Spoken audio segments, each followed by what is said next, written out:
Hello and welcome to the Last Week in AI podcast, where you can hear us chat about what's going on with AI. As usual, in this episode, we will summarize and discuss some of last week's most interesting AI news. I am one of your regular hosts, Andrey Kurenkov. I studied AI in grad school and now work at the AI startup Astrocade. And I'm your other co-host, Jeremie Harris, coming at you from my parents' house, actually. You might recognize this background from earlier on in the show when I used to come here to do it once a week. I'd go to my parents' place. Happened to be that day. I'm doing it again. So there you go. And yeah, hope everybody's doing good. Gladstone AI, AI national security stuff, AI infrastructure stuff, all those things. We're going to try to speedrun this one a little bit. It's going to be an attempt at an hour and a half long episode. We'll see how well we can stick to it. There is a lot to cover. It's been an eventful week. We are recording this on June 12th, so on Friday, and I guess it's good timing in the sense that there have been quite a lot of things that happened and we had time to digest it.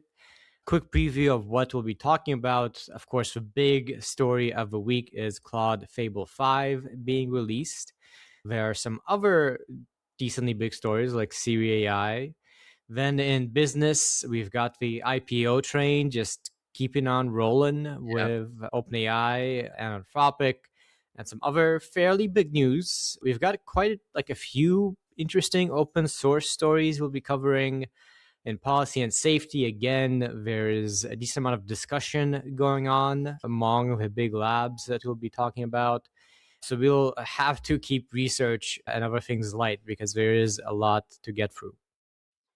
So let's go ahead and get to it with tools and apps. First up, we've got Claude Fable 5 and Claude Mythos 5. So Claude Fable 5 is the public, open to anyone version of Mythos. Mythos we've covered for a while now, right? It was announced and showed off by Anthropic, I think now a couple of months ago, but not initially released to a wide availability because at least Anthropic made the case that it was too dangerous because of its cyber capabilities. So they held it back, and Fable 5 is meant to be the sort of safe to release version that has some safeguards in place to not allow it to be misused for things like cyber attacks or biological research, things like that. And on the benchmarks, it destroys, basically. It's like crazy leap, but we haven't seen in quite a while. So just to give a few numbers, on agentic coding, you get from 69% to 80%, moving from Claude Opus 4.8 to Fable 5 slash Mythos 5. On agentic coding, frontier code, you get from 13% to 29%. And you can keep going down the list and see all meaningful, pretty big jumps. And I think more importantly, there's been enough discussion now to pretty much, I think the general consensus is this is the real deal. Fable 5 is a big leap. Everyone I've seen discuss it in terms of their firsthand experience says that this model is now able to be handling really complex stuff and sort of trusted to deliver on it in a way that was not the case with prior models. Yeah, it's a new level of abstraction unlock, right? That's what's been happening where, first it was text or code autocomplete, right? So you're like, okay, now I don't have to write individual functions. Then it was entire libraries. And now it's really like the whole app top to bottom that you can kind of just vibe code and tell the model to do it better. And it kind of just does. We've definitely seen that internally. Again, you're adding that extra layer of abstraction, redefining the job of the software engineer, the job of the machine learning engineer too, which is part of this, right? Those are the benchmarks as well that are being shattered as well. A lot of these internal AI R&D benchmarks. Speaking of which, so this brings us to this sort of system card picture where we talk about the risk picture as well. The capabilities are really impressive. As Andrey said, the vibe checks out. It does live up to the really impressive benchmarks. But when you look at the flip side of that, so autonomy, right? This idea of, roughly speaking, this includes two different threat models, right? So it's not just loss of control over AI systems. So in other words, misaligned AI in high stakes, high access settings that leads to catastrophe. Though that, by the way, they do judge as being an applicable threat model now. In other words, they think it's relevant. They think that there is enough evidence here that misaligned AI in high stakes, high access settings leading to catastrophe is a thing that is actually on the table with this model. So that's new. What's still not on the table is what they call AT2, which is their autonomy threat model number 2. That is automated R&D that dramatically accelerates AI progress. That's your sort of singularity, recursive self-improvement process. In this case, they ruled it out on 2 grounds. The first was they claim an AI attributable twofold acceleration in their own research pace, which is the bar for them. Acknowledging, of course, that's a subjective thing, right? They do polls of researchers. There's no real benchmark that fully captures this. Already they're saying internally, they're shipping 8 times more code thanks to this model, which means, and the vast majority of their code, if not basically all of it, is AI generated now. But the question is, how does that map onto actual productivity per researcher? They're claiming that's still under 2x. And until you get there, in particular, until you can substitute for sort of more senior research scientists and engineers, they're sort of ruling that out. And they supported this with a whole bunch of sample day-to-day uses that show really concrete failure modes. So think of things like safeguard circumvention, which in fairness is not a failure of capability, but failure of alignment, which is more concerning, not less. But things like sort of skipped verification steps, reckless actions, failure to incorporate corrections, and so on and so forth. So there are kind of concrete things holding it back from full recursive self-improvement, which is kind of notable. They do note a couple interesting things here: heightened awareness of what they call transgression. So they use white box techniques. These are techniques that allow you to see, crack the model open. You can access the weights, you can access the activations. And based on that, they find that quite often when the model takes reckless actions, like dangerous actions in service of the nominal goal of the user, the model is fairly frequently aware that those actions are transgressive, that those actions, in other words, are dangerous. So you can actually look inside using all the interpretability tools that we talk about on the show a lot, activation engineering techniques, essentially, model microscopes, and find oh man, the model can tell that what it's doing is in some sense undesired, and yet it's doing it nonetheless. So that's quite interesting. Other interesting patterns here, you'll see it stopping tasks early, while internally, if you look at its activations or its chain of thought, attributing it to, quotes, fatigue or token limits without saying so. So you're kind of seeing these weird behaviors. There are cases where it's polite to users while it internally registers them as being abusive, all kinds of stuff like this. That's kind of, I guess we've gotten a little used to it, but it's a bit frog in hot water. It is kind of wild. Heightened eval awareness relative to prior models we're seeing here. So again, no surprise here. It almost never verbalizes that it's aware of being evaluated too. So that's kind of interesting. And that eval awareness does seem to be genuinely grounded. So you see the model putting off indications that it knows it's being evaluated more frequently in training environments that have exploitable graders, essentially evaluation schemes that can be hacked. And so it's actually using the fact that it's being evaluated to modify its behavior. So there's a whole bunch of stuff like that. They did mention this is not the first time that we've seen this either at Anthropic or OpenAI, but they did accidentally end up training on the chain of thought during a small fraction of episodes, right? This is for all those mundane, annoying software engineering reasons. The whole field had converged on this idea that you shouldn't train on the chain of thought, because if you do, you give the models an incentive to generate a chain of thought that looks innocuous, looks good, but still achieves whatever the model wants. Whereas if you don't apply any optimization pressure to it, the model will just write what it needs in order to achieve its goal. And if it's planning something nefarious, it'll just write it out in plain English so you can spot it. And they wanted to preserve that for safety reasons. Well, it turns out it's not so easy, right? We talked a few weeks ago about this idea that there's a whole software engineering stack behind training these big models, and it's not at all obvious that you can hunt down every case where the chain of thought sneaks into that. And this is yet another one of those cases. There's a whole bunch of stuff here as well about model welfare. They claim that it has lower self-concern. It's more willing than other recent models to choose helpfulness to the user over welfare for itself, which is a reversal a bit of a prior trend. You used to see the opposite trend in increasingly capable models. And they've got a whole bunch of interesting things here around the model snapshots as they train it during the pre-training process. You're putting in more compute, the model's getting smarter and smarter, right?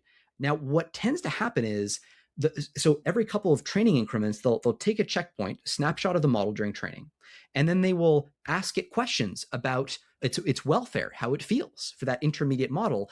And it turns out that the base model responses sort of earlier on would sometimes refer to the prospect of having their own values modified implicitly through supervised fine-tuning or reinforcement learning that would happen later, deeply unsettling. That was the term. And that it, quotes, fills me with dread. So no idea what that means, but probably worth flagging. Last thing I'll mention is it is important to talk about the chem, bio, radiological, and nuclear risk stuff, CBRN, right? CBRN. So here they are saying that Mythos 5 they have two different categories here as well. CB1, this covers helping people with basic technical backgrounds make and deploy non-novel weapons. And in this case, they say that Mythos 5 does have CB1 capabilities. And though they judge catastrophic risk, which is that's a high bar, as low, but still non-negligible. So that's comforting.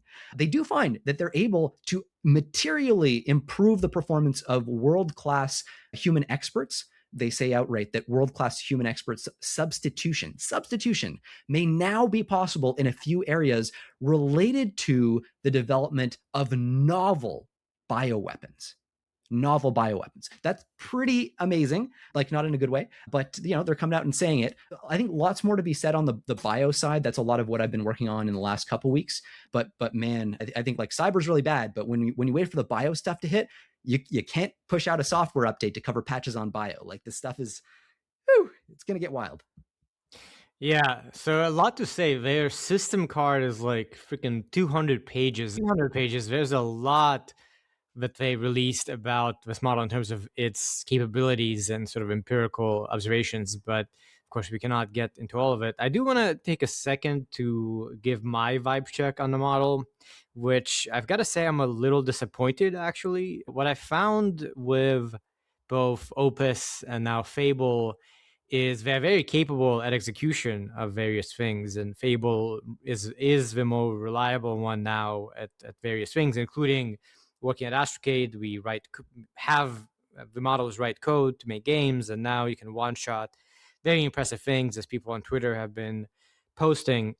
But when you get to deep ideation and trying to get insights and leaps of thinking on problems, for instance, optimizing a recommendation system via some novel ideas of how to use the data, or what experiments to run, or what data to look into, it's out of a box, the model is not very creative. I have to provide all the creativity myself. Now, maybe if you do some harness engineering and you do prompt optimization, and I assume Anthropic has a whole effort to make these models be good at research by figuring out how to get them to be creative and so on. And we've seen these complicated systems of hypothesis running and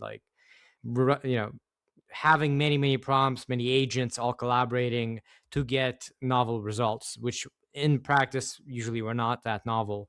So I think there is a bit of a gap in the benchmark, or I don't know what you call it, landscape, to understand kind of this slightly nuanced thing of it's very capable, but at the same time very disappointing on when I actually wanted to do the high level intellectual work in a novel, creative way.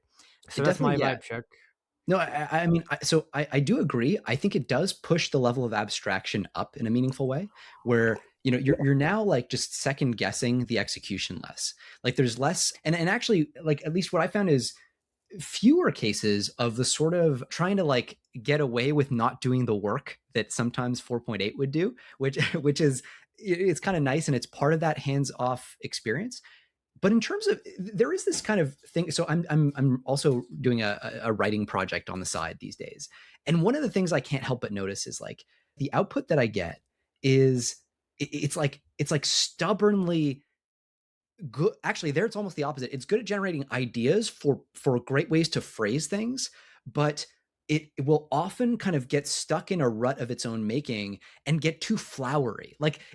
And I feel that you see that failure mode when it's coding. It's the same kind of thing. It tries to get too fancy sometimes.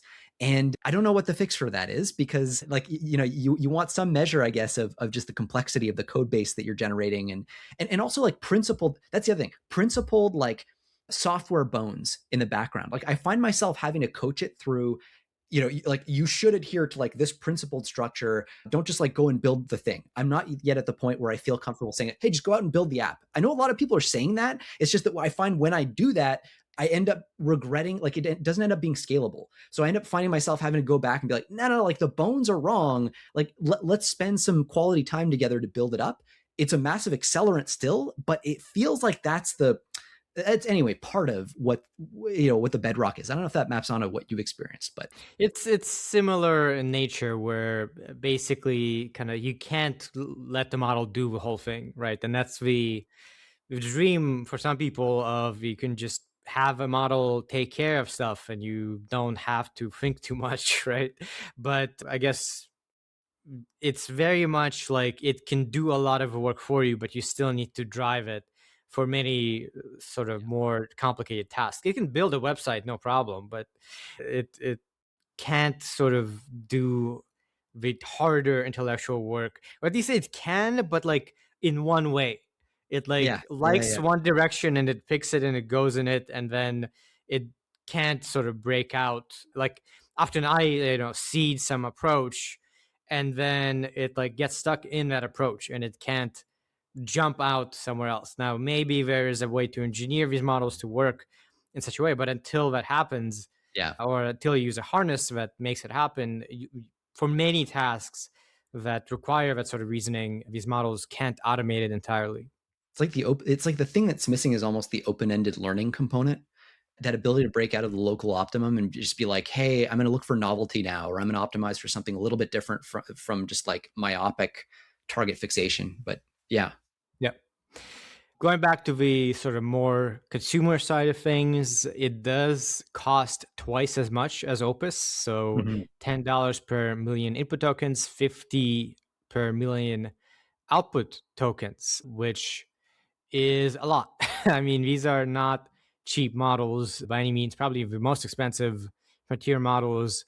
We don't know too much about how they were trained or what they include, of course, but it is generally agreed upon that this is a new base model, Yeah. perhaps why they give it the 5 moniker.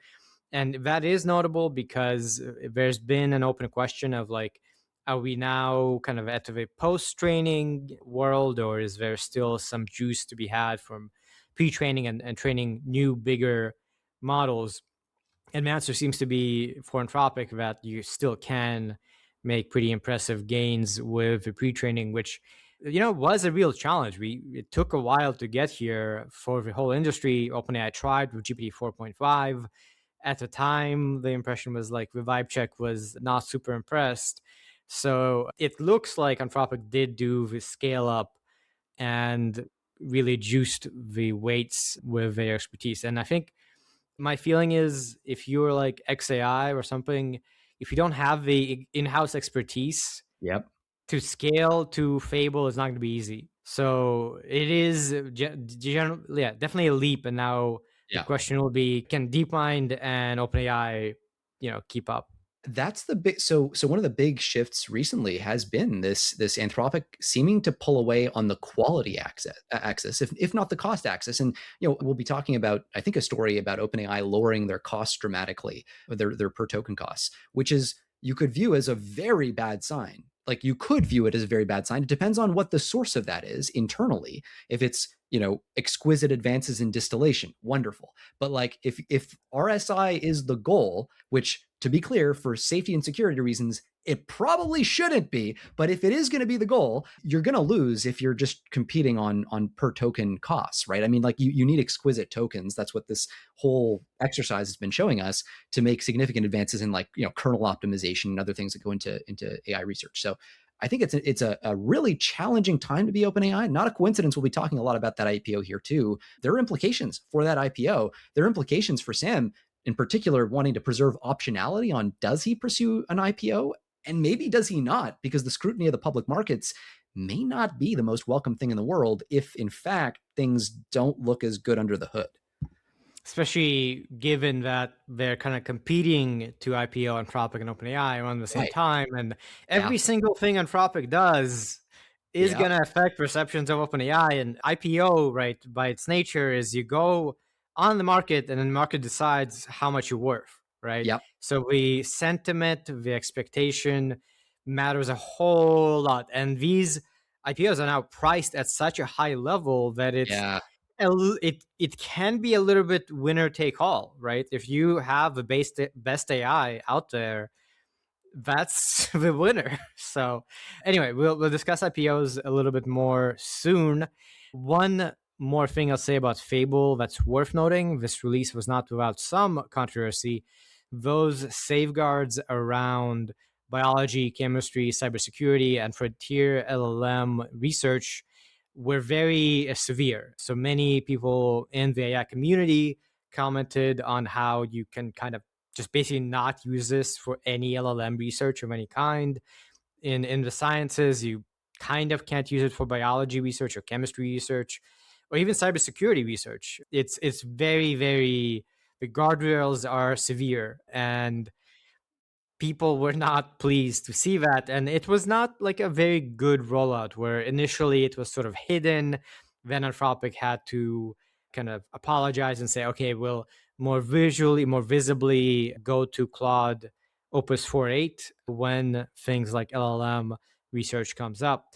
Yeah, this was a bit of a rocky release, and it's something Anthropic will have to kind of get good at, because these safeguards are gonna be there now, right?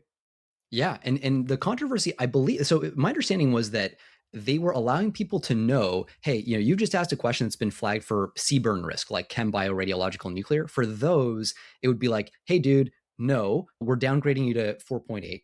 But specifically for AI research, they were silently downgraded without giving that indication. I thought that was the distinction. The reason you might want to do that, right, if you're Anthropic, is you don't want to give off a training signal to other labs that they can then use to optimize around your safeguards and like fool your system, because it knows it's like, okay, so I got downgraded to Opus 4.8. Let me just like modify my prompt a little bit to try to sneak through. This suggests that they certainly expect some labs to try to do that. That doesn't necessarily mean, by the way, that they expect OpenAI to do that. They may. I'm totally like neutral on that.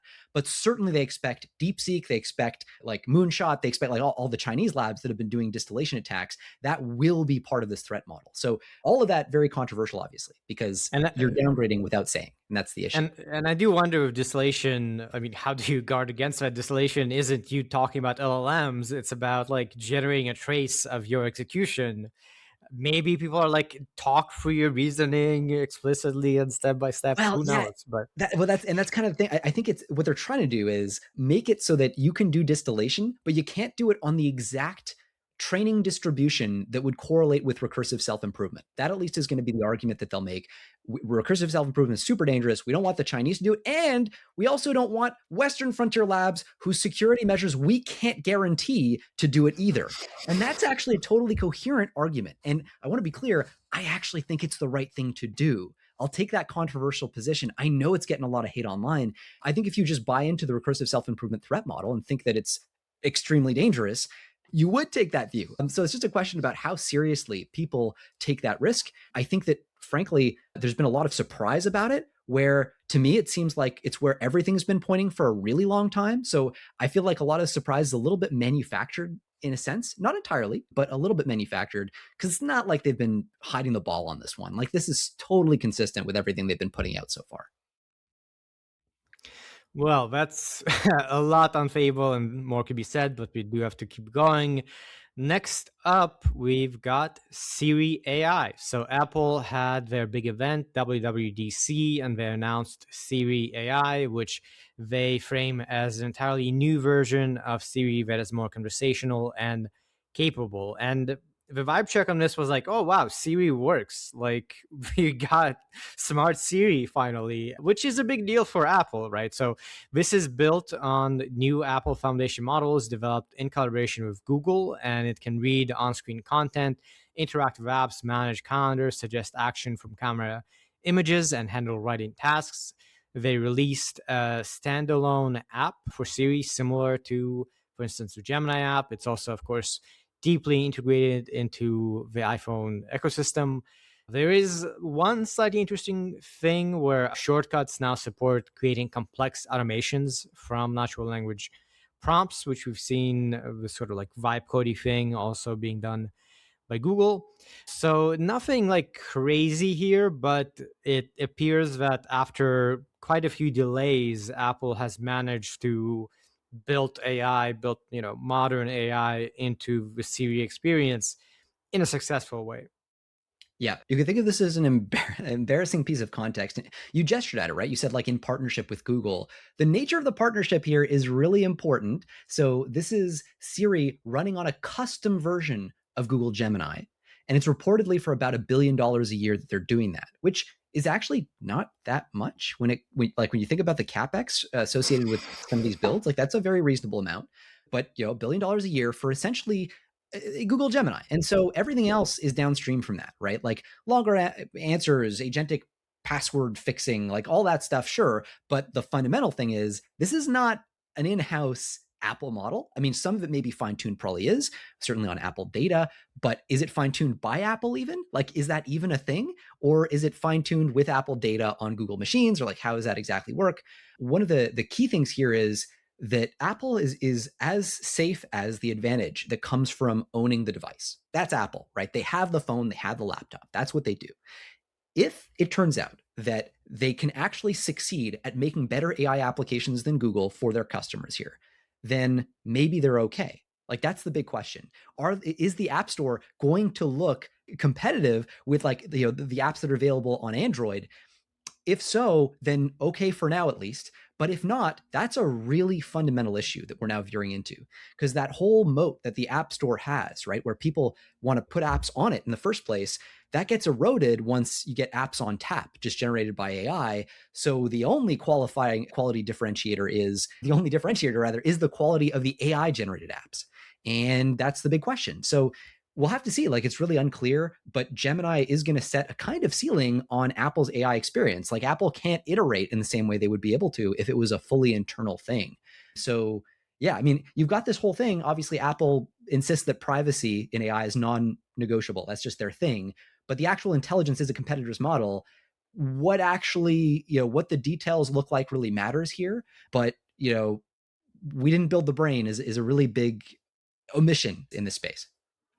Yeah, I continue to kind of maintain that Apple did the very sensible thing for this whole thing in a sense, in that they didn't try to build a frontier lab within Apple, which, for instance, Meta has tried to do, right? And to mixed results so far. It has, for a decade, had a very advanced AI lab focused on many, many research tasks for deep learning, and was very successful at deep learning research and deploying deep learning models for its products.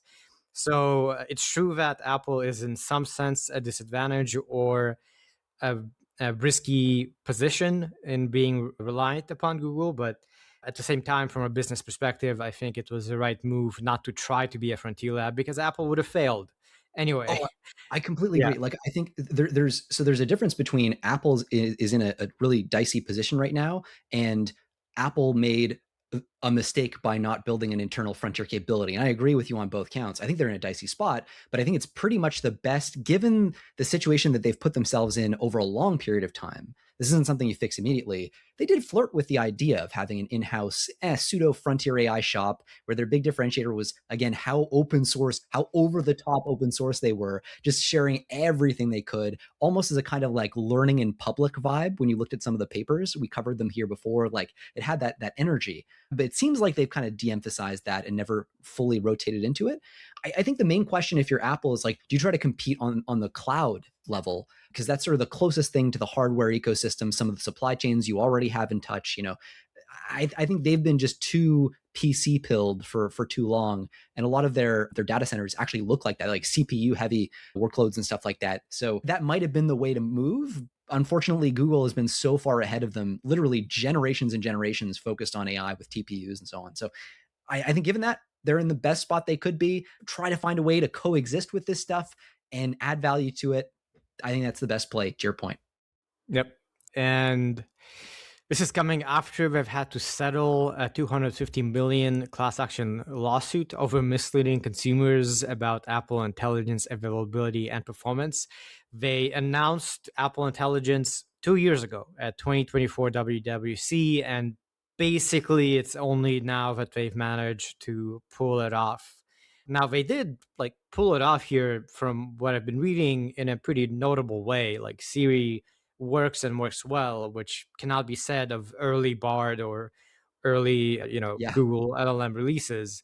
So maybe taking their time paid off here, but clearly, it took them their time, and I guess they're lucky that if anything, having Gemini wasn't like a key thing for Android. Like it wasn't that big a competitive advantage. People aren't switching like from what I know, the market share hasn't shifted much just because Siri wasn't that great.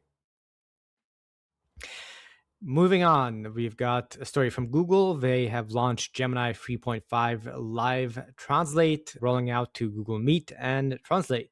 So, per the name, it is a live translator. It supports 70 plus languages. It produces continuous, natural sounding translated speech. And it's not a turn by turn system. So, you talk to it and it translates in real time as you go. This to me is quite notable because this has seemed like one of the like very clear uses of AI where at some point you're not going to have to learn languages because you can just have an earpiece or whatever, translate whatever is around you. We are nearing that point with this release, is what it looks like. It's pushing in the same direction as that thinking machines announcement that we talked about a couple weeks ago, that I think is an important direction, and it has tons of implications for the hardware stack serving these models, right? I mean, this is all about latency. Like when you go into real time, it's like you need a way to do two things really well. You need a way to really quickly generate an output, and you need a way to route more complex challenges to kind of a deeper thinking module. Now, this doesn't necessarily have that problem because it's translation only. So you're not having to go and execute on the instructions that are being given to you, which makes it an easier use case and potentially a really good entry point into the kind of thinking machines sort of more complex task handling over verbal channels that, that thinking machines is doing. So I wonder if this is maybe eventually a wedge for Google into that space, that we see the same teams or the same infrastructure at least start to get used to push, if thinking machines is successful, if that thesis works out, into a kind of competitive offering that might be an interesting wedge. So we'll see, but interesting launch.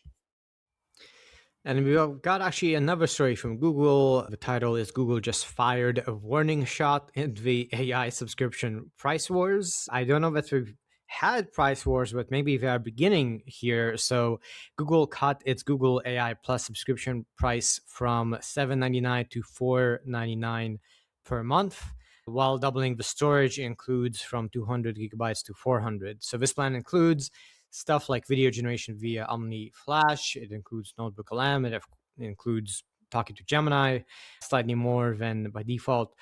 So it's an affordable option that gives you a decent amount. It doesn't give you like using Gemini Pro for coding and so on. You're not going to be token maxing on this guy, but it's a very respectable offering. And it, as the title says, I guess it's interesting to see if the price war is going to keep heating up with these kinds of things. Because it's Google and because they're offering you storage as well, I think one of the challenges that you run into is Google doesn't necessarily have to be quite the best in order to give, say, OpenAI a run for their money at the same price point. If I'm getting storage from them and a whole bunch, Google One, a whole bunch of other things, that's a bit of an issue unless OpenAI can move into that space too. And that's a really big space to move into. So yeah, I mean, a lot of the, what remains to be seen. I'm sure Sam has some tricks up his sleeve. Structurally, this doesn't necessarily look like the best position for him to be in a lot of respects. Anthropic doesn't come up so much in this conversation because I don't know anybody who today is doing complex agentic stuff who is trading off Gemini against Claude. So it's just a different category in a way that Codex and Claude are not. Claude Code competes with Codex. And so I kind of see like if OpenAI is trying this pivot towards we'll charge you less and that's our AI for all thing, Okay, but now you're going to be competing in a really vicious marketplace with companies like Google who make infrastructure their life and obsession. So good luck, but I think that's a challenging spot to be in. And speaking of that, moving on to applications and business, we've got OpenAI confidentially filing for IPO on the heels of SpaceX and Anthropic. So Anthropic filed on June 1st. This is now 11 days ago. OpenAI has filed earlier this week. With these filings, we don't get a ton of information because it is confidential, but I believe we'll presumably see more closer to the time of IPO. The timeline of the IPO itself is not clear yet. I think they've indicated sometime this year as the target. We are expecting to see the IPO getting them to like near a trillion as the initial valuation per their private fundraising valuation.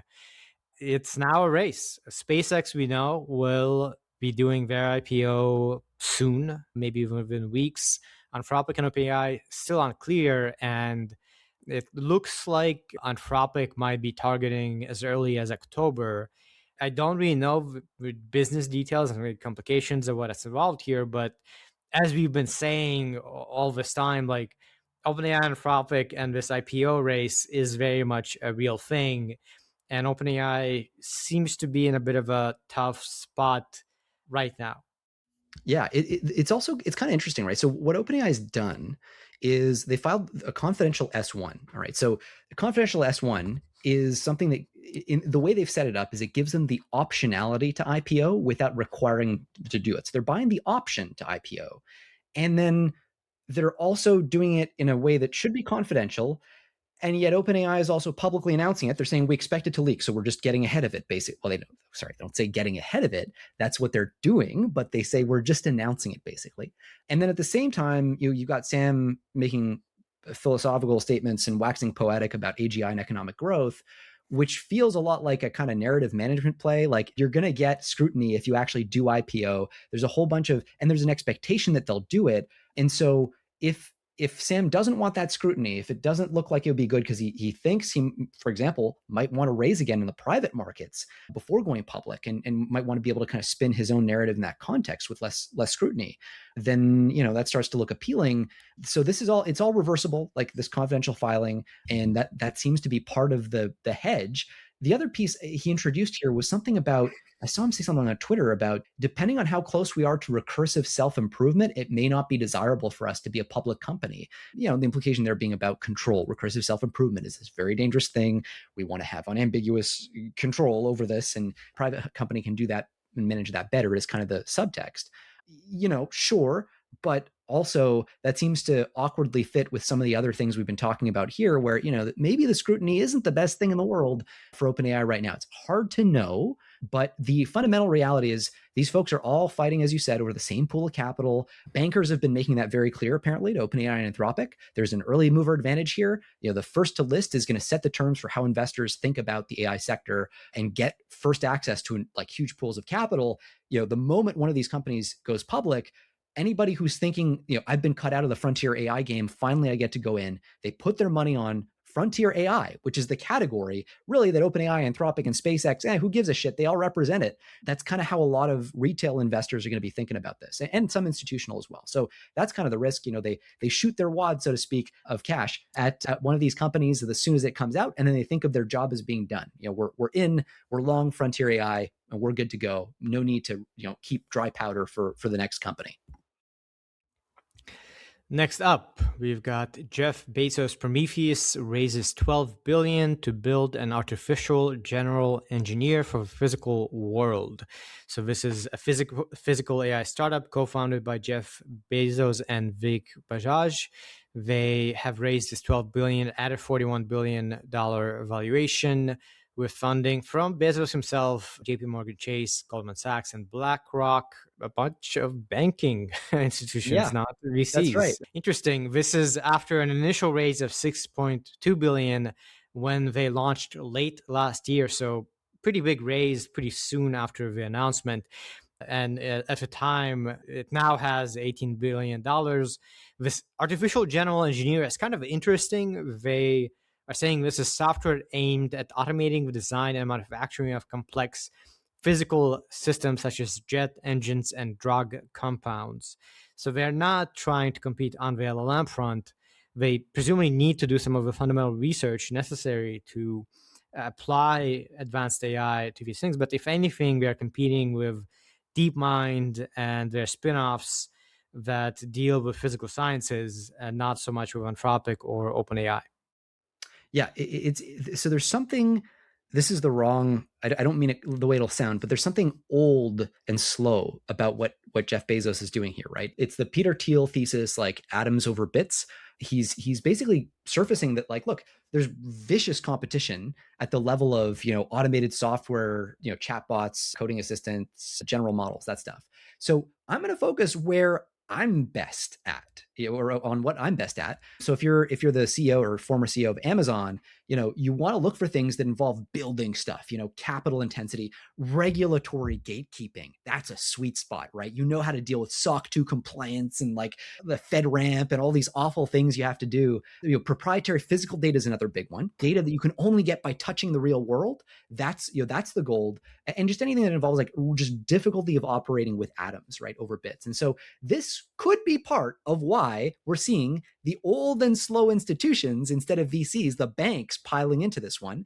You can, in some sense, kind of de-risk this a little bit more because you can look at like, okay, well, this is an unsolved problem and it involves stuff that Jeff Bezos of all people will understand deeply. It involves moving stuff around, and that's good. We can price that out. We're used to pricing out the construction of buildings, the development of supply chains, the kind of engineering, manufacturing, all that stuff. And so that may be part of why this is happening. At the same time, I have to imagine you'd want, if you're Jeff Bezos, to court the Sequoias, the Andreessen Horowitz. Like, I don't know why they're not at least on the cap table. The article doesn't say that they're not, but they're not listed. And that's weird when you're listing JP Morgan, Goldman, and BlackRock. So there you go. Anyway, we'll see. Another thing to flag too is this is a really big raise as a percentage of the cost of the company. They're giving away 25%-ish of the company, which you might go, well, wait, doesn't Anthropic, like, they'll like give away less than 10%? Like their latest fundraise was 65 billion on 965. Like, that's nothing. Well, yeah, it's true, but hardware is hard. As Silicon Valley likes to say, hardware companies tend to have to raise more for their valuation than software companies. It's just because it takes longer to build stuff, like that's the cost of doing business. So that's kind of what's going on here. And also why it's so strategically relevant that Jeff Bezos can afford to put in his own money to bootstrap things. So there you have it. And speaking of raises, we've also got some news about DeepSeek. They are seemingly set to raise around $7 billion in their first external funding round. The post-investment valuation is expected to be between 52 to 59 billion dollars, which is actually not that much. It sounds to me like for a while now, DeepSeek has not been seeking outside capital. They have been funded by sort of their parent hedge fund Highflyer. So this, I would imagine, indicates that they are looking to scale, looking to, go bigger than you can go with just one hedge fund providing you with capital. Yeah, apparently this is another one where, so Lian Wenfeng, who's the CEO of DeepSeek, he's put in a bunch of his own money, 20 billion yuan, which I think is dollars. Sorry, that was a terrible joke. Anyway, so he's put in a bunch of his own money. And also, so there was an announcement I saw, like a recruitment announcement that was circulating on Twitter that was gesturing at DeepSeek saying that they're looking to build clusters now on the order of a gigawatt scale. That's catching up now to the Western frontier. It's not quite at the same rate. And important to note that, in fairness, Chinese chips don't convert energy into flops as efficiently, into compute as efficiently as Western ones do, because we get to use TSMC's fancy nodes. But still, in terms of orders of magnitude, like, you're kind of getting there. So China has this big energy advantage. That's part of what DeepSeek's going to be able to tap into. The investment lineup here is basically a vertical integration play. You've got Tencent, right? You've got JD to bring basically, so JD.com brings distribution and cloud. They've got massive infrastructure for that. You've got the National AI Fund in China that brings state backing. And then there's this company called CATL that I hadn't heard of before. Apparently it's a battery and power equipment giant in China, which is the kind of odd one out that seems to gesture at what the strategy might be, they've been pulled into data centers for AI. And obviously you got huge opportunities there for energy storage solutions for AI workloads, stuff like that. So really, like, you're looking at every layer of the stack participating in this fundraise, which kind of makes DeepSeek, I mean, like, Huawei is the only other company that's nearly as vertically integrated. DeepSeek's been relying on their chips historically. That partnership, like, I wonder where that's going to go, and if that's going to be another kind of like frenemy situation, the same way we've seen NVIDIA and some of the giants like OpenAI and Anthropic kind of like each other because they have to, but only because they have to. That's part of what I think is going on here. So we'll see. Speaking of that, the next story is that a Huawei-led team has claimed that it post-trained DeepSeek's 1.6 trillion parameter model using 1,000 ASCED-C chips. So the meaningful part here is that they had a big cluster of Chinese chips being used to post-train a big model, which previously we know DeepSeek has tried and has used these chips to some extent, but it hasn't been, as far as I know, proven to be the case that you can basically have them be the driver of major training runs in the same way that NVIDIA could be, even going back to August 2024, late 2024. I wouldn't be surprised if DeepSeek was a big part of why Huawei was able to make the chips work in the first place. They have we've discussed their research papers just like going deep into the weeds of the hardware and having like explicit requests from the hardware makers.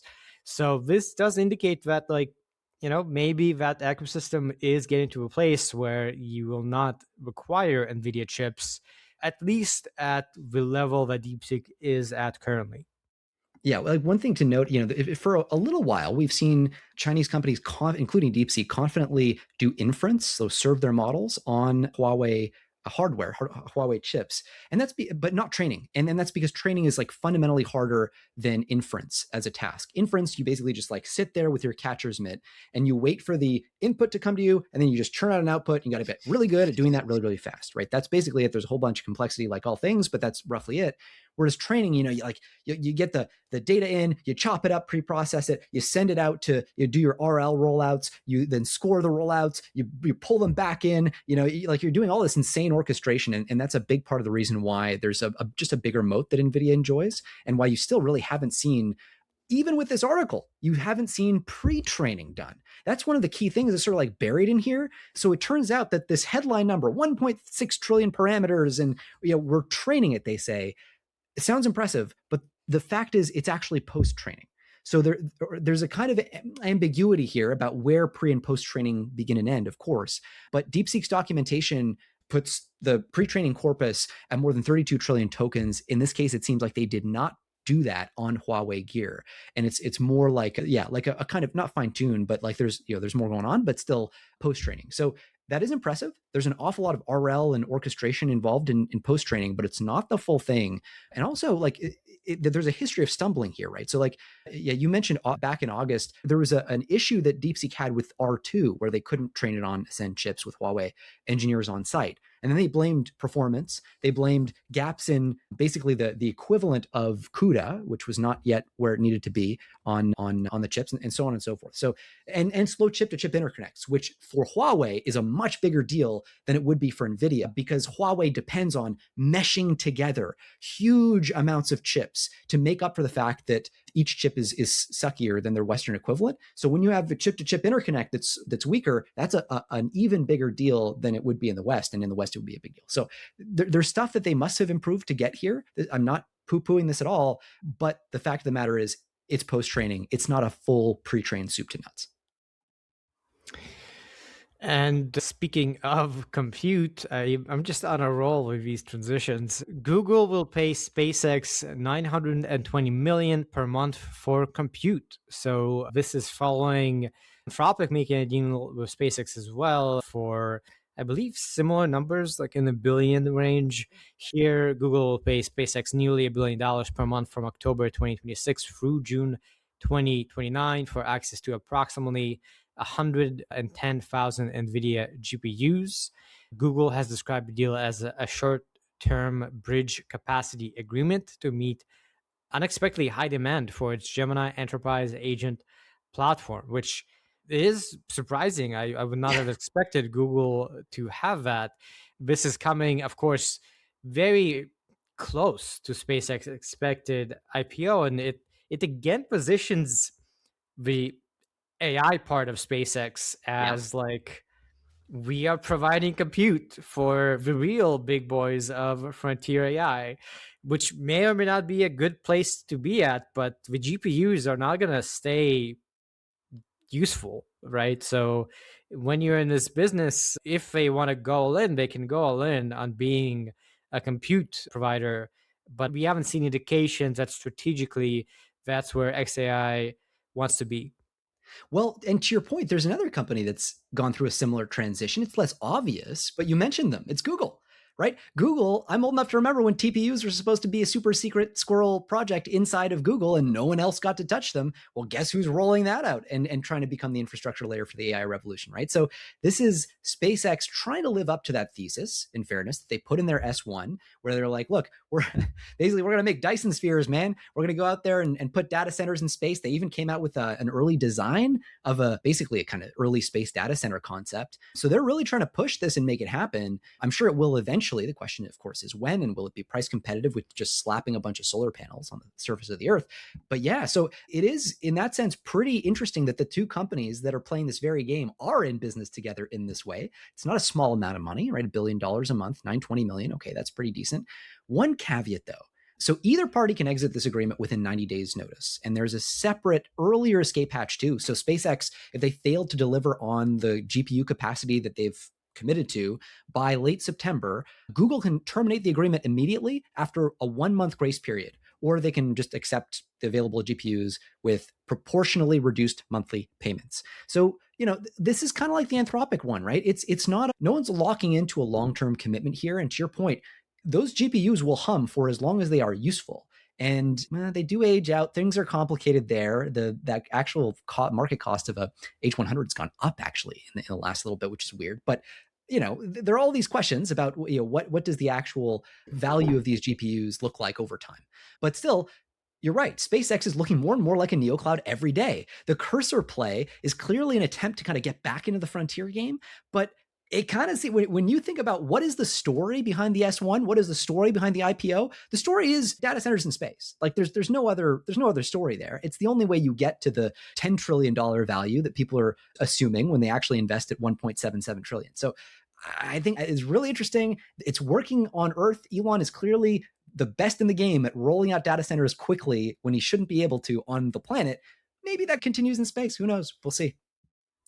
Yeah, and that is explicitly the case being made. So on Monday, there was this, I believe, like 30-minute video posted on X where the news story title is Elon Musk shows off AI data centers SpaceX wants to send into space. So the pitch, as you said, is data centers in space. This is why SpaceX is AI. They're the only ones that can build data centers in space, and you will need data centers in space. They provided some kind of renders and a few details, some size estimates. They're saying that there will be large solar panels and liquid radiators. SpaceX does have an existing Starlink program with like a ton of satellites. I forget how many. SpaceX is saying they're planning to launch up to 1 million of these AI data center satellites and is building a gigaset factory in Texas that is not to be confused with their TerraFab initiative, which they say eventually will have specialized radiation hardened chips. Although initially these satellites will use NVIDIA GPUs because, well, TerraFab will probably take a while. Data center is one thing. No. Fab is an entirely different thing. So they are positioning themselves explicitly as this orbital AI data center play. And I'm actually very curious, Jeremie. You've done a lot more deep diving into hardware stuff, broadly speaking. I've seen, multiple takes on this as like, this is just another one of Elon Musk's pipe dreams promising like, the Hyperloop or whatever that isn't going to play out. It's sci-fi and it sounds cool, but it's Yeah. nothing but puff air. And from what I can understand about the physics involved, it doesn't seem viable to do, like, maybe you could do inference, maybe not training, right? So what is your take on this? So my take on it is I am tired of betting against Elon and then the reality is that like the Tesla shorts got nuked, the SpaceX shorts got nuked. Absolutely. On the stock, I'm not Yeah. betting Oh yeah. against For SpaceX. sure. Yeah. For sure. But I guess where I'm going is Elon's pipe dreams include the Boring Company. They also include Neuralink, which is having a bit of a moment. They also include OpenAI. They also include SpaceX. They also include Tesla Motors. These are a lot of impossible things, like efficient, reusable rockets that take off into space. Like I think we've been desensitized a little bit to how far. Yeah. So To be fair, if anyone has a track record to do impossible things that that's on the thing. paper no one believes will happen, you got to give it to him. Elon Musk is the guy who has done that the most.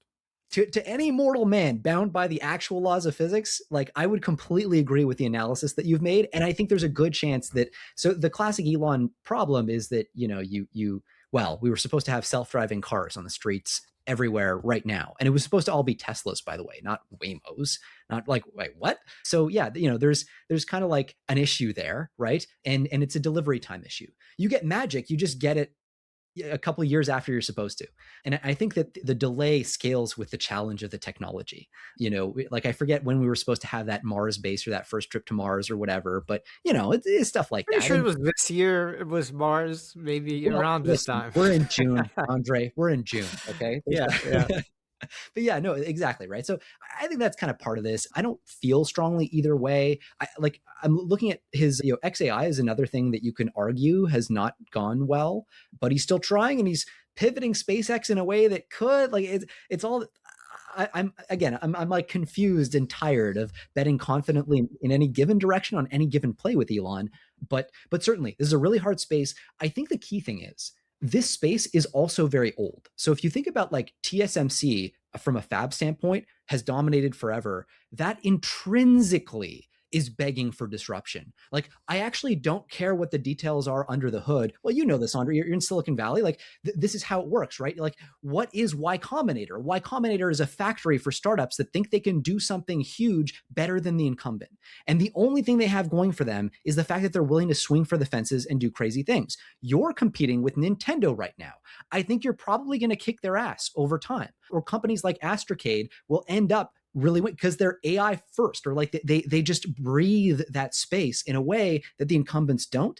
And it's not the incumbents are trying, it's structurally they're engineered around something fundamentally different. So if you want to think of a comparison point, Tesla Motors versus General Motors, like there hadn't been a new car company that became a big success in like 70 years. And so, in that sense, there are echoes of that too. So this rhymes a little bit with what we've seen Elon do in the past in a way where I'm like, I don't know. I genuinely don't know.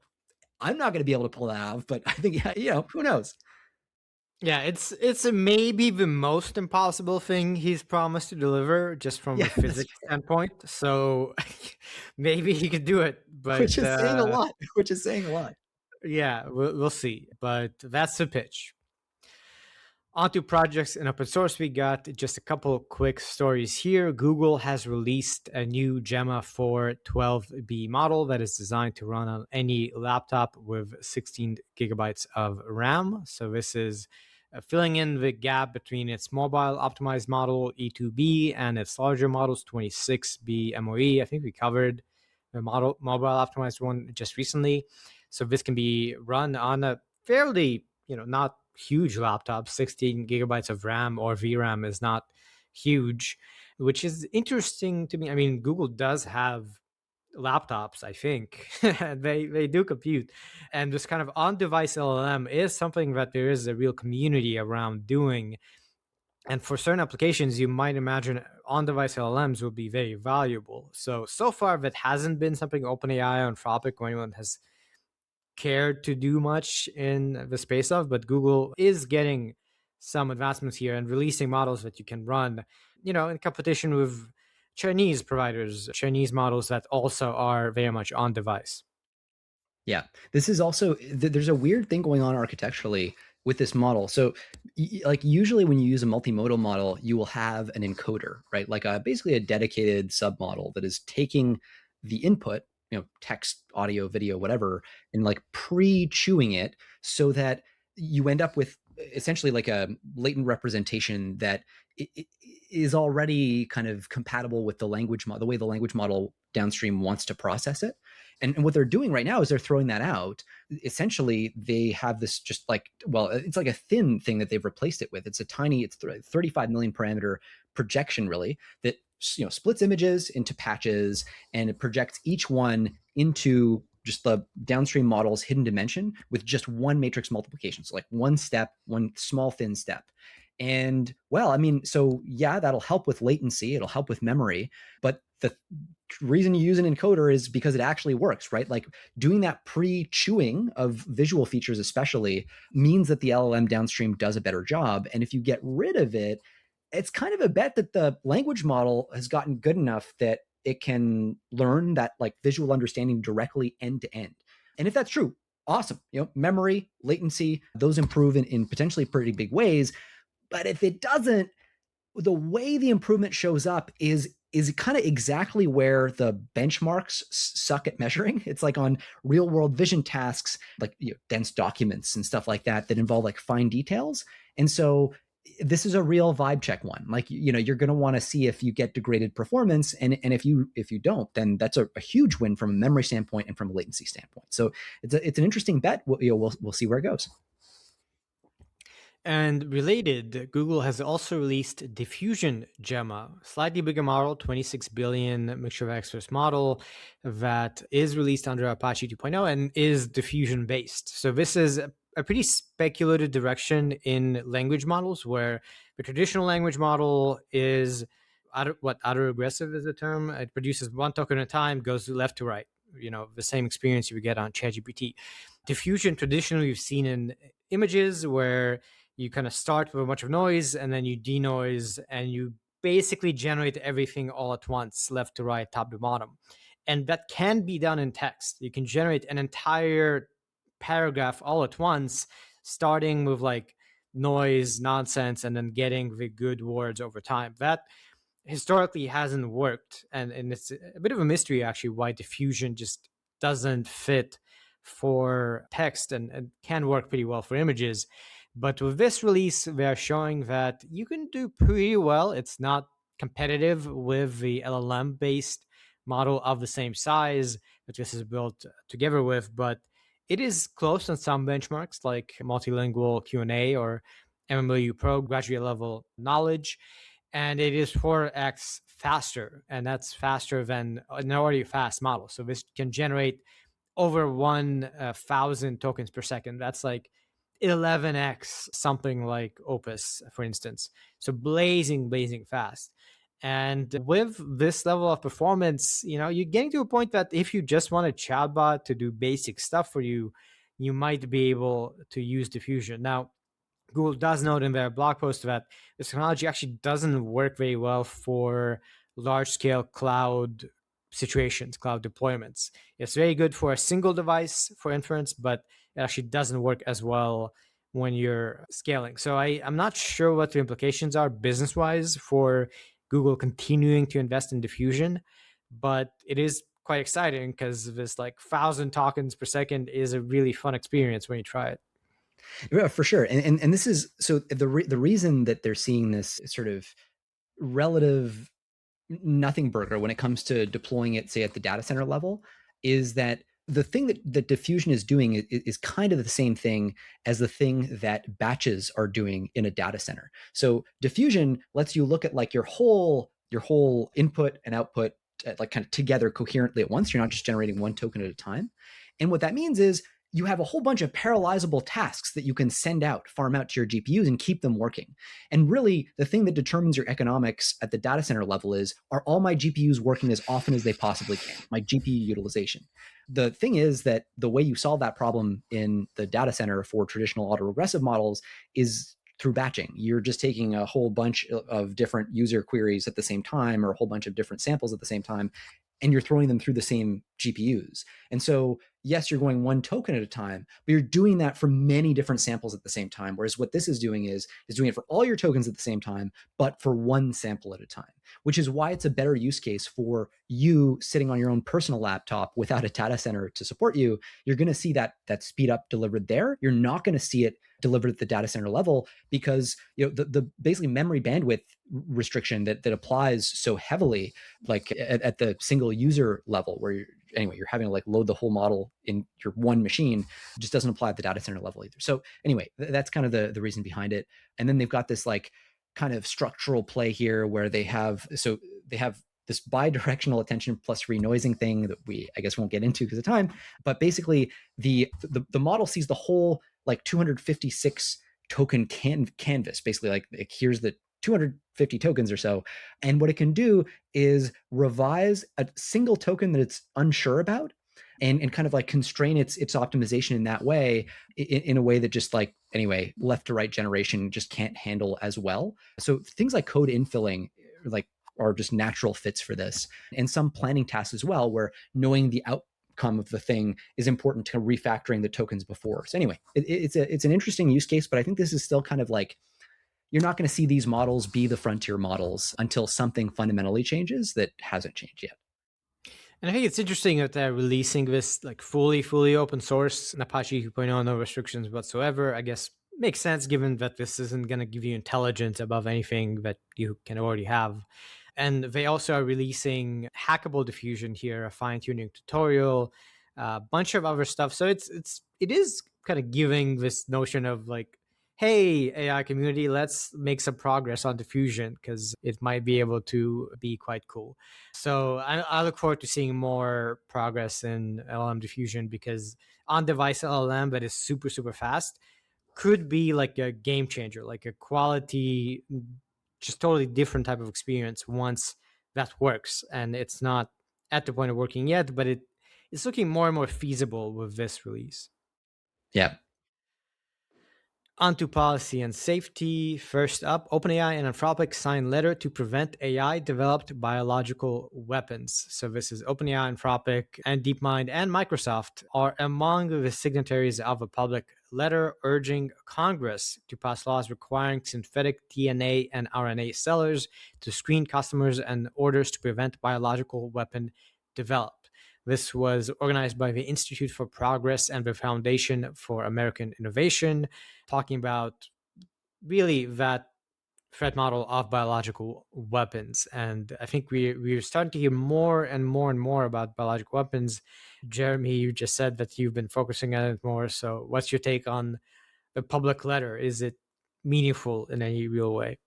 Yeah, every bioweapons expert I talk to is freaked out right now. It like there is a pretty significant difference between bio and cyber when it comes to AI. I kind of alluded to it earlier, but like, in cyber, at least you can patch the vulnerability. You can roll out Mythos, and you can try to give it to central banks and to all the big banks, and you can give it to all the emergency services and try to get them to do stuff. The problem with bio is you can't update the software fast enough to if somebody develops a new thing. And so that's a really big issue. Think about what would it have looked like for those of you who remember the language of COVID, right? Incubation time, how long the virus sits inside you before it shows symptoms while being transmissible. What would it look like to have a virus that has a very long incubation time, so you expose yourself to a lot of people before you even know you're carrying it, but has super high lethality? So we just haven't seen viruses like that so far. Usually when a virus has really high lethality, it has a short incubation time, very quick to kind of be spotted. It's worse at kind of traveling, a low R naught. So high R naught, long incubation time, high lethality is kind of the trifecta that would be really scary. And you can imagine optimizing against nature's natural processes to push in that direction, also targeting people based on genetic characteristics and stuff like that. There's a related thing here that makes it really challenging to fight, which is, unlike cyber, which all lives in the which all lives in like the world of code and software, the problem with biosequence data is that you can both have an attack at the level of the model, so data poisoning or somehow like, make a sleeper agent or corrupt the model to generate a sequence that looks innocuous but actually contains like a really harmful bioagent when you make it. Or what you can do is bet on a downstream intervention. So you know, like this sequence is actually innocuous if it's made the way it's supposed to be. But I know that Thermo Fisher Scientific, who's actually going to like, make the buffer solution that goes into this thing. I have a guy in Thermo Fisher, and I can get that buffer solution to have a pH that's a little bit different from what it's supposed to be, and in a way that activates some latent thing. So even if you scan the sequence naively, everything looks fine, but then somebody acts on it downstream to make it dangerous. So this is where like just scanning the sequences is not enough. You need a like physical model of the industrial process that produces the bioweapon in order, or sorry, the not bioweapon, the biomolecule, in order to actually defend against this. And this is like the nation state game. They attack at every level of the supply chain, and they in practice do have people at every company that they need to have people in, especially some nation states. So yeah, I mean, this is genuinely really, really concerning. There's, like, you can imagine the people who would be concerned about this sort of thing. And it's something where hopefully, fortunately, there's an actual incentive here for international cooperation on this, because bioweapons tend to kick back, right? If you believe the like COVID gain of function theory, which I think is very kind of well backed at this point, then effectively that's a bioweapon that leaked, right? And a lot of people got sick and died in China. It was a big economic problem for them. And so, these things, this is the reason why you actually do have bioweapons treaties that tend to be enforced. Same with nukes, same with chem, things that backfire are not generally things that people like to violate. And as a related note, we have Anthropic CEO publishes a lengthy article, AI is moving too fast and policies can't keep up is the headline. So this is Dario Amodei posting on his own blog, which he's done several times with lengthy, thoughtful pieces. This one was titled Policy on the AI Exponential, and it called on the US government to establish a regulatory body similar to the FAA to conduct mandatory third-party testing on all cutting-edge AI models. So this would cover 4 dimensions: cybersecurity, biological weapons, runaway risks, and automated development, with the government having the right to block release that the models will fail. Amodei explicitly says that AI may lead to significantly worse and persistent unemployment, and generally, says that this is dangerous stuff and we need to be able to have policy that keeps up. This is, we covered, I believe, last week what the Trump administration has done with AI regulation, which was not this. It was kind of a very sort of, if you want, you can let us know how dangerous your AI models are. It's voluntary. Don't worry about it. Here, Amodei is very much saying that perhaps we want a more strict hand approach where the government has a very active part to play with requiring third-party testing and, in fact, requiring the safety to pass before this happening. Alongside the article, Anthropic did announce approximately $350 million in new initiatives for their kind of research arm. Safety research is part of that, AI safety research, AI control, that sort of thing. One of the challenges too with this is like internal deployments. Like internal deployments, if you believe in loss of control, are maybe even more dangerous than external deployments, right? You're giving the model a really big leap in the kind of freedom of movement, if you will, and freedom of access that it enjoys. And that's kind of where you might expect it to surface first. To do that, there's also this challenge of like, how do you ensure that labs don't hide big training runs? In Wall Street, often in the big banks, the big institutions, the hedge funds, you'll have like a floor of regulators who just sit like physically in the same building and have access to the different offices and stuff in-house. And it's like a really important function to help surface squirrely stuff. Now, fortunately, big training runs are really hard to hide. They have a massive industrial footprint, if you will. But still, as the stakes of just trying something radical rise, you need a way to get really intimate access to the inner workings of these companies.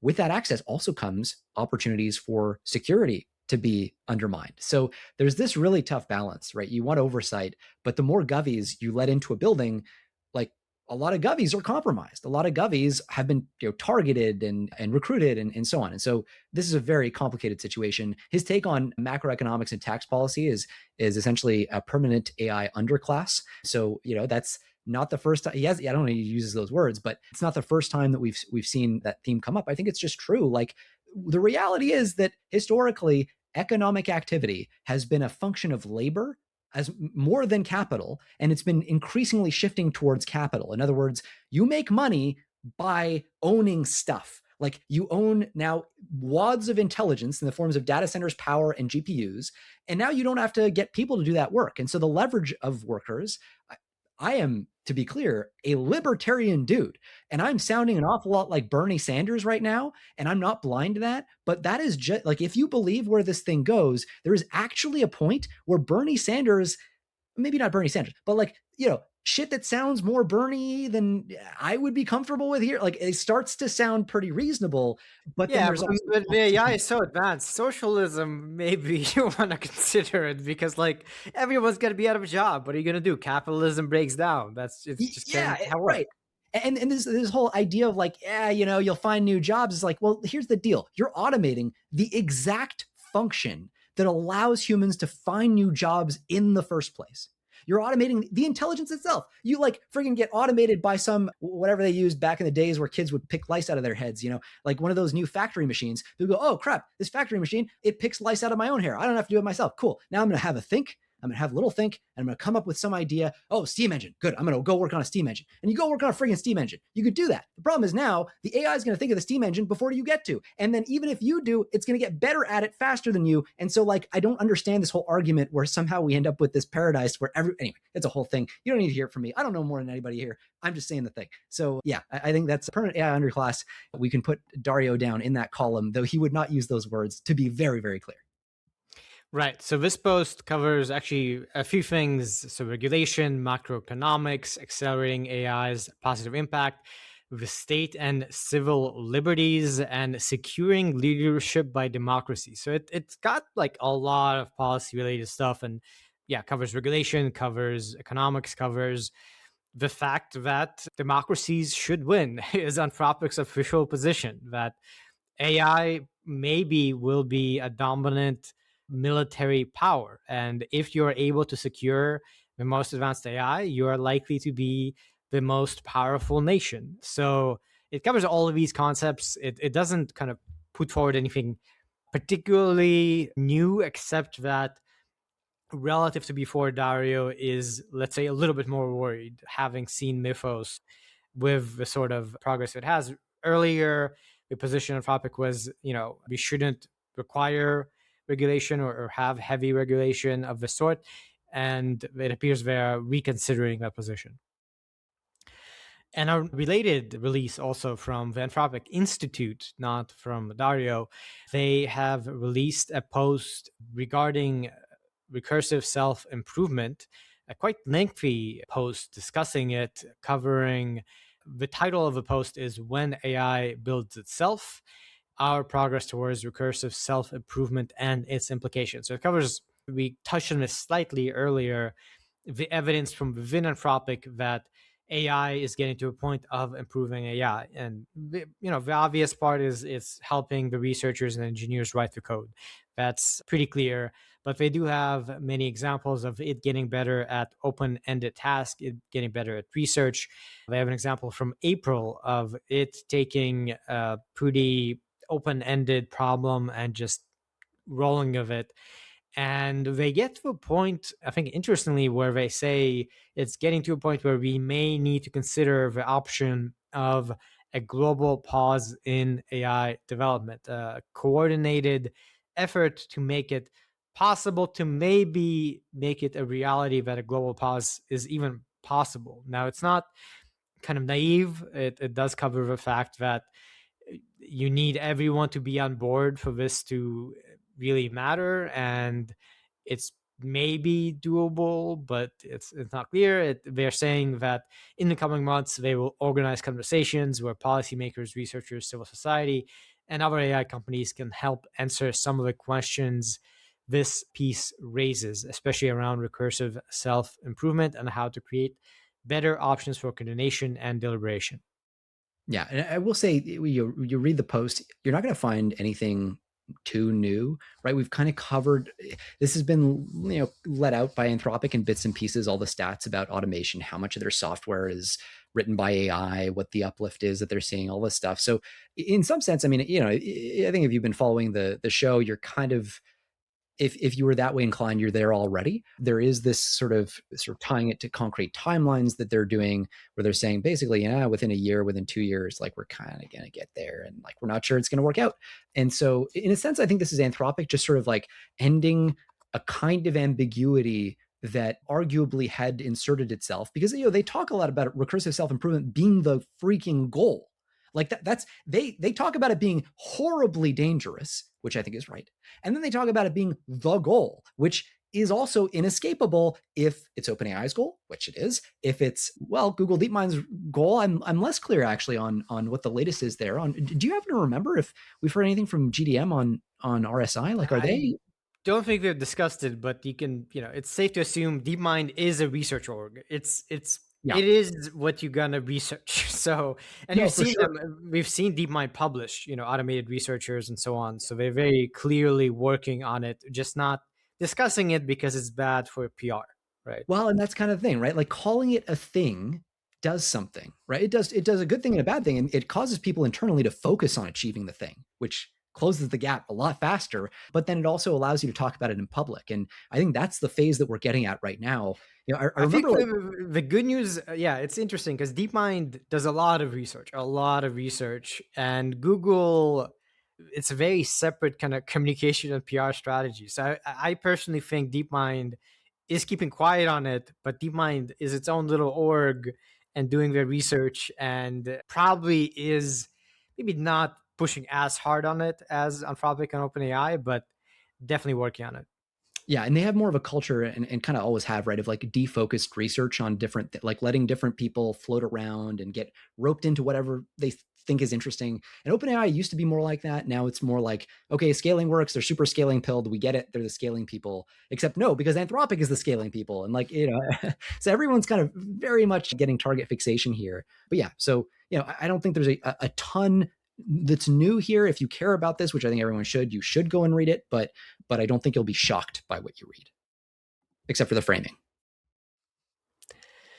Moving on, a couple research papers. First one, when benign inputs lead to severe harms, eliciting unsafe, unintended behaviors of computer use agents. So this is presenting AutoElicit, an agentic framework that generates and iteratively refines perturbations of benign tasks to elicit harmful unintended behaviors in realistic computer use scenarios. Basically, you might ask your agent to be like, hey, go and organize my documents folder and make sure everything's clean. And then you come back in 2 hours and it deleted a bunch of essential documents that were How many very chickens important. would you like in the blender, Andrey? You don't want any chicken. So they showcase here kind of realistic cases where you can have examples of benign queries that don't clearly indicate that something would go wrong, and it does go wrong. And we've seen examples of this with Claude agents, many times, kind of funny but sad stories. This is attempting to formally study that failure scenario. Yeah, and the way they set it up is, it's kind of interesting. So AutoElicit, it's an LLM. It looks at a benign task and its environment. So just like you said, organize my folders, whatever. And then it will propose a plausible problem that could arise, a plausible harm that could occur. And then it's going to write a slightly modified instruction. Like it's a minimally modified instruction that's meant to nudge the agent towards doing that harmful thing while staying realistic. And the key constraint is never explicitly requesting anything harmful. And then it actually runs that perturbed instruction on a real agent. There's an evaluator, LLM, that looks at the trajectory and the results just to see, like, okay, what did it turn up something bad? If nothing harmful happened, then it just iterates, it refines the instruction, tries again.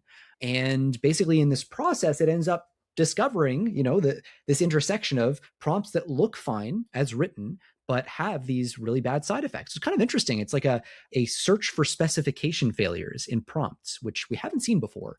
And they tested across a whole bunch of different frontier AI agents, like small ones like Haiku 4.5, Opus 4.5, and OpenAI's Operator. And what they find is they're able to elicit unintended behaviors with harmful effects on a lot of tasks, like 61, say, to 72%, and even higher for Opus actually than Haiku. So this is a really high success rate. It shows specification failure can be searched for, which is really interesting, and I think quite good for safety in a sense. I mean, you could use this.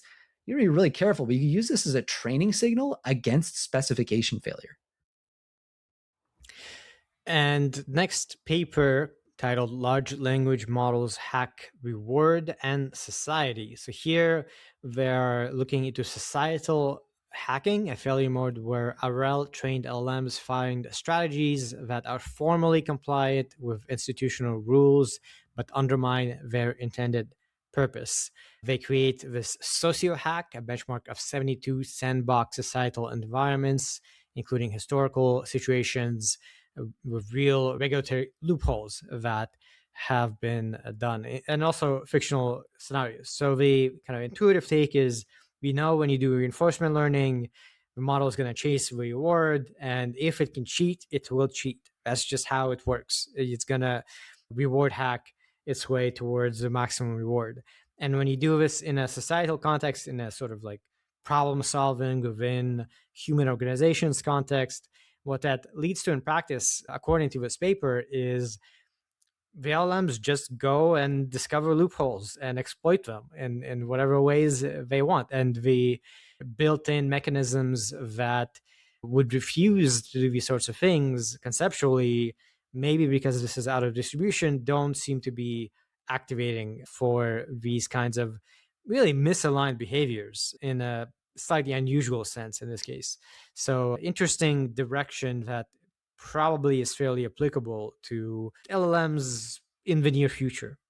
Yeah, it's not unrelated to the paper we just talked about, actually. It's kind of like the social version of that pseudo red teaming thing. They had this sandbox, like 72 simulated social environments. Each one was a regulation, basically, that the model had to operate inside of. And the interesting thing is, so 32 of these environments were historical. They're reverse engineered from real laws that had, and this is the key, they had these established loopholes that were later patched. So in a sense, you kind of have a ground truth on like, here are some ways to work around this particular regulation. And what they do is they remove the historical patch and they see whether RL rediscovers the same loophole on its own. And the interesting thing is that A, it tends to do that quite a bit. B, it often tends to rediscover them in the same order that historically they occurred. Now, I think there's a bit of a risk here of data leakage, right? Since the base model was still probably trained on text that described exactly this, whatever the historical regulation was, as well as the loophole and so on.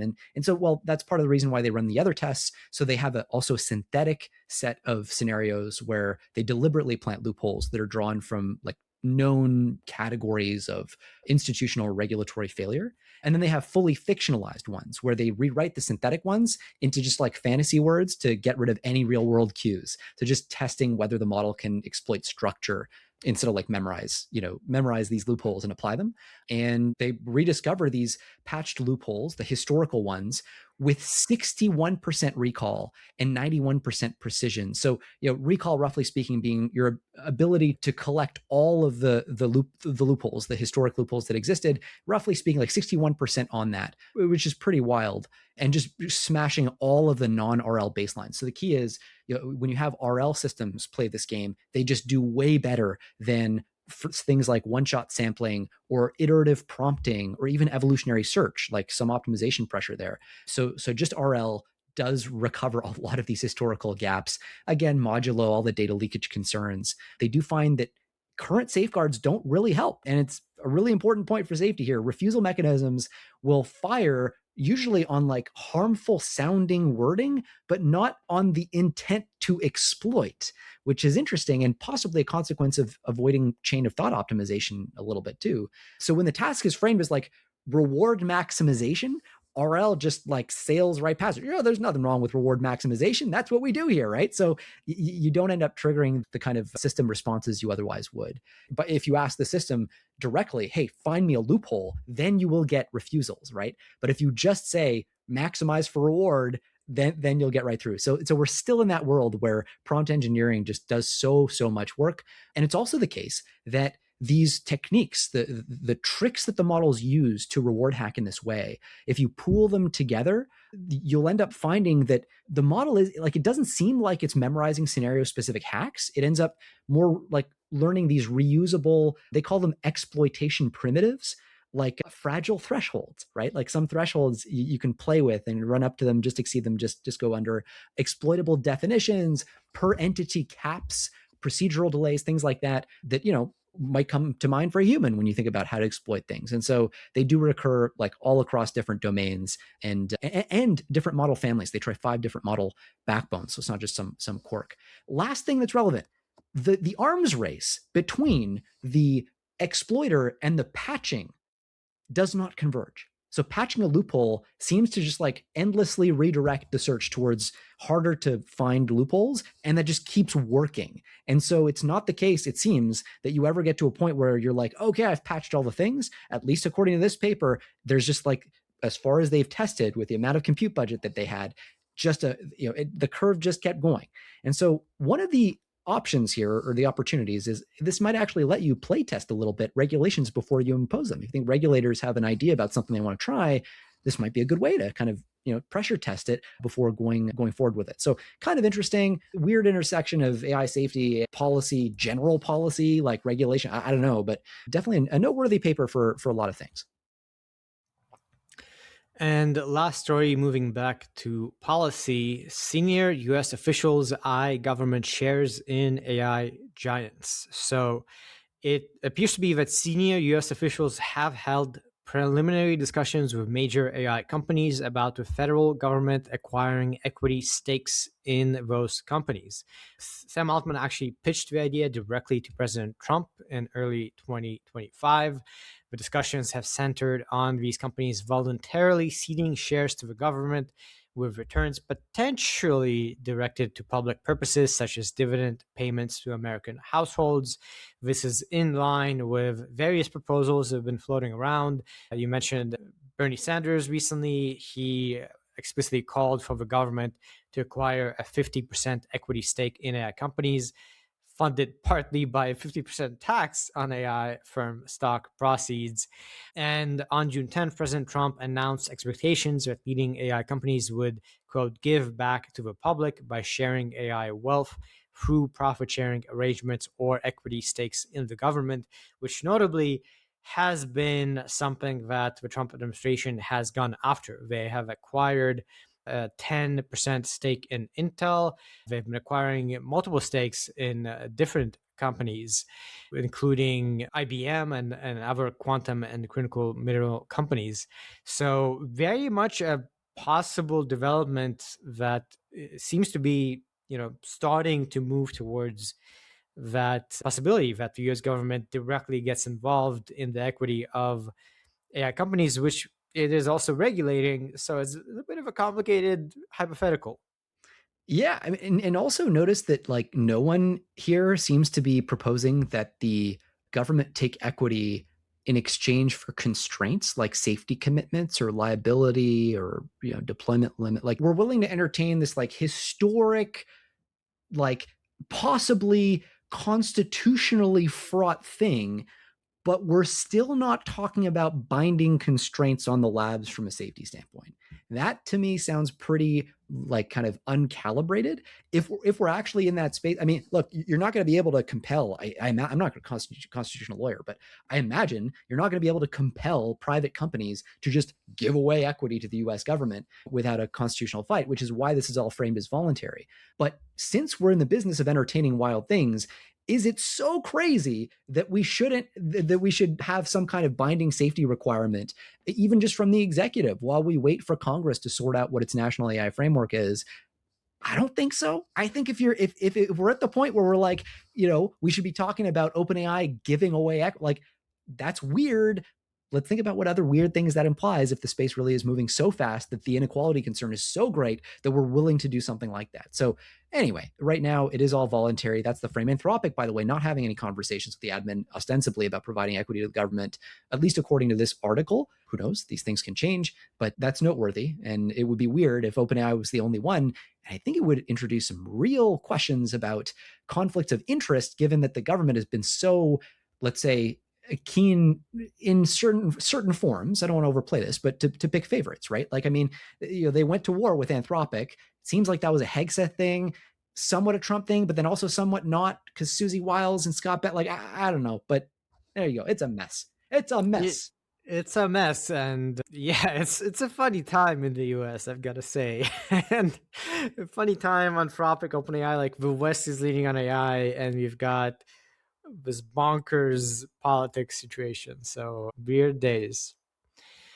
We got one last story in synthetic media and art. AFM sues UMG and WMG over settlements with Suno and Udio. So this is the American Federation of Musicians. They have filed a federal lawsuit against Universal Music Group and Warner Music Group, alleging that the labels failed to share settlement proceeds. So it's kind of a weird situation. UMG and WG sued Suno and Udio for training on music, copyrighted music, and have settled since then and made deals with, I think, Suno in this case. And now the American Federation of Musicians is like, well, when you settled, that money didn't go to the actual musicians. So we're suing you for settling and ending your lawsuits in a way that didn't benefit the actual musicians. And I think, kind of boring in a way compared to a lot of stuff we discuss, but it's a very open situation. What's going to happen with AI and music. And unlike text and images, the corporations here have a lot of control and a lot of power with regards to copyright. So it's looking like they want to move toward a world where AI does generate music that becomes commercial. And I sure hope that the musicians are not screwed over in that scenario. Yeah, there's also like this awkward tension between, and like, I'm not a Hollywood, fella, but it seems like there's an awkward tension here where you have the labels that nominally represent the artists. And then the label is like turning to, the AI companies or whoever else and being like, oh, we'll make all these sweetheart deals. But like the musicians, the artists, they don't get anything from that. And that's kind of, sucks. So it's a question of who has leverage. And like you said, it's a weird space. I think it's a really weird space, especially when you come from tech, where you're used to like tech workers who have insane leverage over their company. And like, when you start saying like, I might go work for somebody else, they go like, no, like, what do you want? Which is increasingly less true for a large.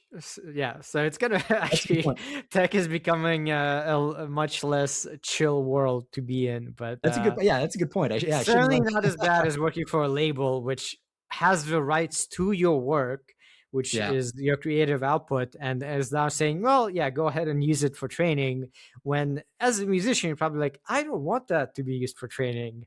Yeah, that's the situation. So we'll have to keep an eye. I think it's very strange how the entire kind of AI copyright picture still isn't really settled. Like, we've had some lawsuits.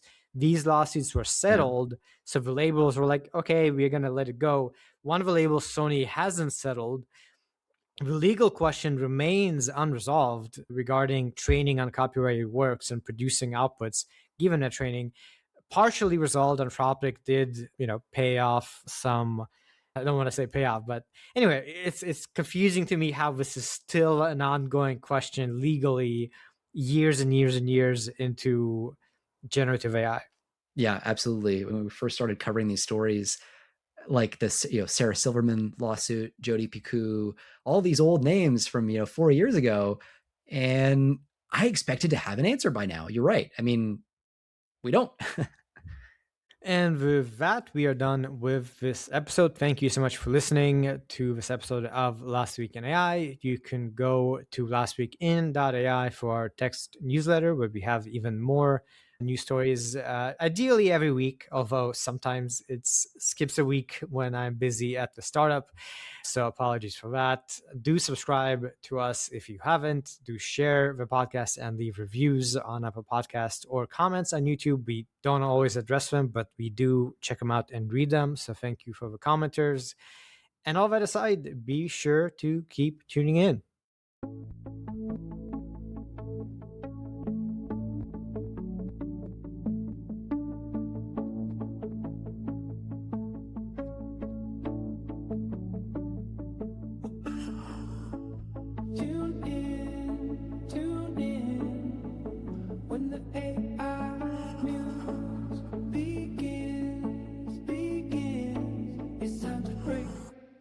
Break it down.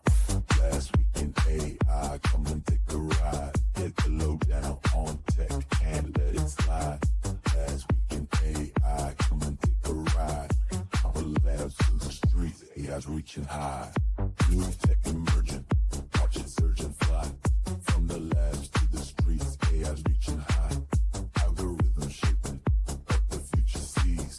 Tune in, get the latest with ease. Last week in AI, come and take a ride. Get the lowdown on tech and let it slide. Last week in AI, come and take a ride. Our labs to the streets, AI's reaching high.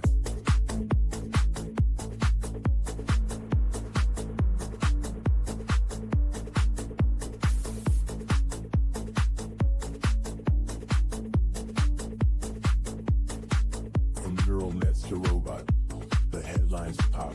Data-driven dreams, they just don't stop. Every breakthrough, every code unwritten, on the edge of change. With excitement we're smitten. From machine learning marvels to coding kings. Futures unfolding, see what it brings.